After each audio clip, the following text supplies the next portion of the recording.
देखिए, अगर आपने नेशनल पॉलिटिक्स में ऑब्जर्व किया हो तो आर्टिकल 370 जब हटा उस वक्त गुलाम नबी आज़ाद साहब लीडर ऑफ द अपोजिशन थे और उनके अलावा किसी ने भी कांग्रेस से ये नहीं कहा कि आर्टिकल 370 जो है इसका हटना जो है गलत है। वो सिर्फ गुलाम नबी आज़ाद साहब थे जिन्होंने वहाँ आवाज़ बुलंद की और यही वजह बनी। और उसके बाद मैं अपनी अगर बात करूं तो आर्टिकल 370 पे मुझसे ज़्यादा नेशनल लेवल पे चाहे मीडिया हो चाहे जंतर मंतर हो हमने प्रोटेस्ट भी किए। बाकी लोग जो है वो घरों में सोए थे, लेकिन हमने 370 के हटने के खिलाफ जो है आवाज़ बुलंद की नेशनल लेवल पे। और जब कांग्रेस में हम इतने सालों थे, हमें ऑलरेडी मालूम था कि कांग्रेस की नीयत क्या है 370 को लेके। मैं जब नेशनल मीडिया में जाता था और 370 पे बात करता था, उस वक्त कांग्रेस के कई ऐसे नेता हैं मुझे टेलीफोन करके कहते थे कि आप 370 पे बात ना करिए।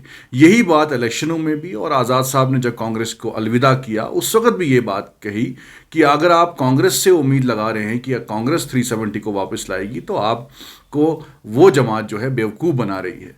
तो एनसी और कांग्रेस ने हमें जो है बदनाम करने की पूरी कोशिश की कि भाई ये जो है 370 जब हटा उसके बाद ही जो है आज़ाद साहब ने ये बयान दिया। लेकिन हमारा यही मानना था कि बीजेपी से कोई उम्मीद आप लगा नहीं सकते। बीजेपी ने कैटेगोरिकली कहा कि हम 370 को रिस्टोर नहीं करेंगे, और कांग्रेस का भी इंटेंशन साफ है। और आज खाड़गे साहब ने तो कह ही दिया कि हमने 370 को दफन कर दिया है। उसके बाद कर्रा साहब का स्टेटमेंट आया रेजोल्यूशन पे कि हमने 370 को हिमायत नहीं की। JNK असेंबली में जो कांग्रेस और NC हुकूमत ने रेजोल्यूशन लाया था, और उनके डिप्टी CM ने भी ये कहा कि 370 का तो जिक्र ही नहीं है रेजोल्यूशन पे। तो इसलिए उन्होंने आज़ाद साहब को बदनाम किया, हमें बदनाम किया कि ये मिसलीड कर रहे हैं, ये जी शायद बीजेपी की बोली बोल रहे हैं। लेकिन हमने जो है पहले दिन से कहा कि ये जमातें आपको बेवकूफ़ बना रही है। और मेरी भी वजह जो है, अहम वजह कांग्रेस को अलविदा कहने की यही बनी कि उनका 370 पे कोई स्टैंड ही नहीं था। हमें लोगों को जवाब देना था। कांग्रेस हमें रोकती थी जब हम कांग्रेस में थे कि आप 370 पे मत बोलिए। अगर हम 370 पे आवाज़ नहीं उठाते तो जम्मू कश्मीर में हम किस मुंह से आते, किस मुंह से लोगों तक जाते। आज NC भी एक्सपोज हुई है, आज कांग्रेस भी एक्सपोज हो गई है। अब मुझे बताइए, नेशनल कॉन्फ्रेंस कहती है कि हमने रेजोल्यूशन लाया, तो उस रेजोल्यूशन में आपके ही डिप्टी चीफ मिनिस्टर सुरेंद्र जी कह रहे हैं कि इसमें 370 का जिक्र ही नहीं है। तो अगर NC जो है सीरियस है 370 को लेके, वो कहते हैं, राहुल्ला साहब ने भी कहा कि भाई कांग्रेस को जो है इसको जो है गलत नज़रिए से नहीं पेश करना चाहिए, तो आप एक्शन लीजिए। जो आपके डिप्टी CM हैं सुरेंद्र चौधरी साहब, उनके खिलाफ एक्शन लीजिए, उनको एक्सपेल करिए पार्टी से, उनको हटाइए इस कुर्सी से। क्यों उन्होंने कहा कि 370 का और इस रेजोल्यूशन का कोई वास्ता नहीं है? तो इसलिए आप लोगों को गुमराह कर रहे हैं। बाकी लोग जो आप पे सवाल कर रहे हैं, जो आपको आईना दिखाते हैं, उनको आप बदनाम करते हैं। जैसे आपने गुलाम नबी आज़ाद, अब गुलाम नबी आज़ाद साहब ने यही बात की, लोगों ने आज़ाद साहब की तंजीम को जो है कहा कि भाई शायद यही गलत कह रहे हैं। लेकिन आज हम सही करार, आज जो भी हमें फ़ोन कर रहा है, जो हमसे मुलाकात करने के लिए आ रहा है, आज़ाद साहब से मिल रहा है, वो सब कह रहे हैं कि जनाब अगर जम्मू कश्मीर की सियासत में कोई ईमानदार और सच्चा आदमी है वो सिर्फ गुलाम नबी आज़ाद साहब है।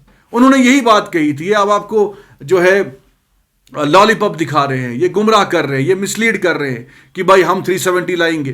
370 आप यहाँ सुप्रीम कोर्ट से ला सकते हैं। नेशनल कॉन्फ्रेंस का कोई भी लीडर सुप्रीम कोर्ट नहीं किया, जो अपील उन्होंने जजमेंट में नहीं दी। और दूसरा ये है कि अगर आपने अलायंस किया था जम्मू कश्मीर में कांग्रेस के साथ, आपने पहले कॉन्फ्रेंस में क्यों नहीं लिया कांग्रेस को?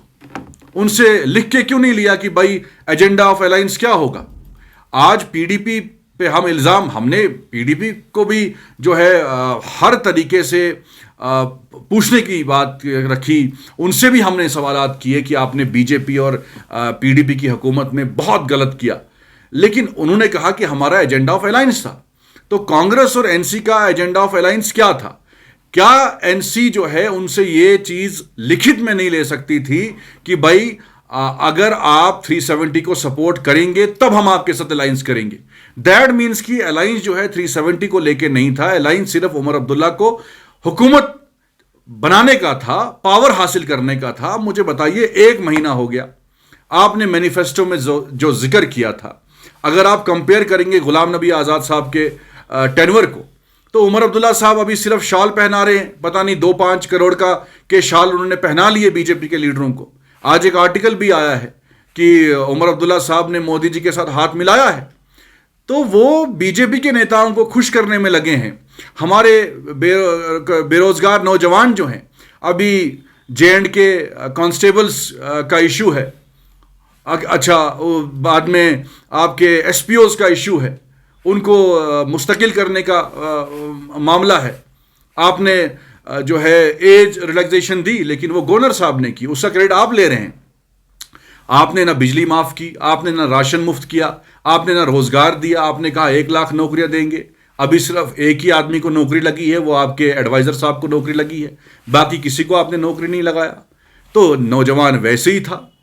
अब आपने क्या करे, कोई ऐसा काम किया जिसमें हम कहें कि भाई लोगों ने आपको चुन के भेजा, आप इस हुकूमत में कोई तब्दीली लाएंगे, आप जम्मू कश्मीर में कोई तब्दीली लाएंगे। जैसे गवर्नर राज में काम चल रहे थे वैसे ही चल रहे हैं। पहले भी ऑर्डर गवर्नर साहब करते थे, आज भी गवर्नर साहब ऑर्डर कर रहे हैं।